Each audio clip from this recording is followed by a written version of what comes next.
En ce temps-là, aussitôt sortis de la synagogue de Capharnaüm, Jésus et ses disciples allèrent avec Jacques et Jean dans la maison de Simon et d'André. Or, la belle-mère de Simon était au lit, elle avait de la fièvre. Aussitôt on parla à Jésus de la malade. Jésus s'approcha, la saisit par la main et la fit lever. La fièvre la quitta, et elle les servait. Le soir venu, après le coucher du soleil, on lui amenait tous ceux qui étaient atteints d'un mal ou possédés par des démons. La ville entière se pressait à la porte. Il guérit beaucoup de gens atteints de toutes sortes de maladies, et il expulsa beaucoup de démons. Il empêchait les démons de parler parce qu'ils savaient, eux, qui il était. Le lendemain, Jésus se leva bien avant l'aube.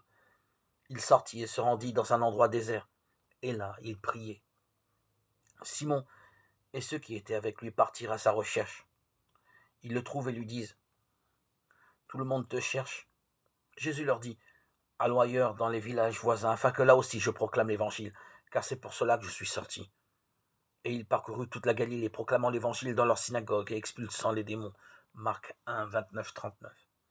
Le samedi, en sortant de la synagogue, Jésus va avec ses amis chez Simon et André. Selon la tradition juive, le dîner festif du Shabbat a lieu juste à la sortie de la synagogue. La belle-mère de Pierre est alitée avec la fièvre.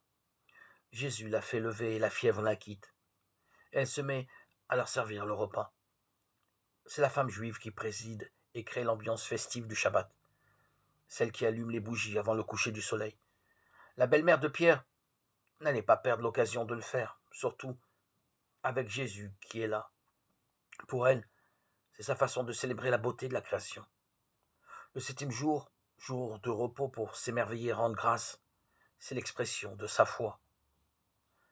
L'annonce de l'évangile et la compassion transformée en un service actif doivent être inséparablement unis.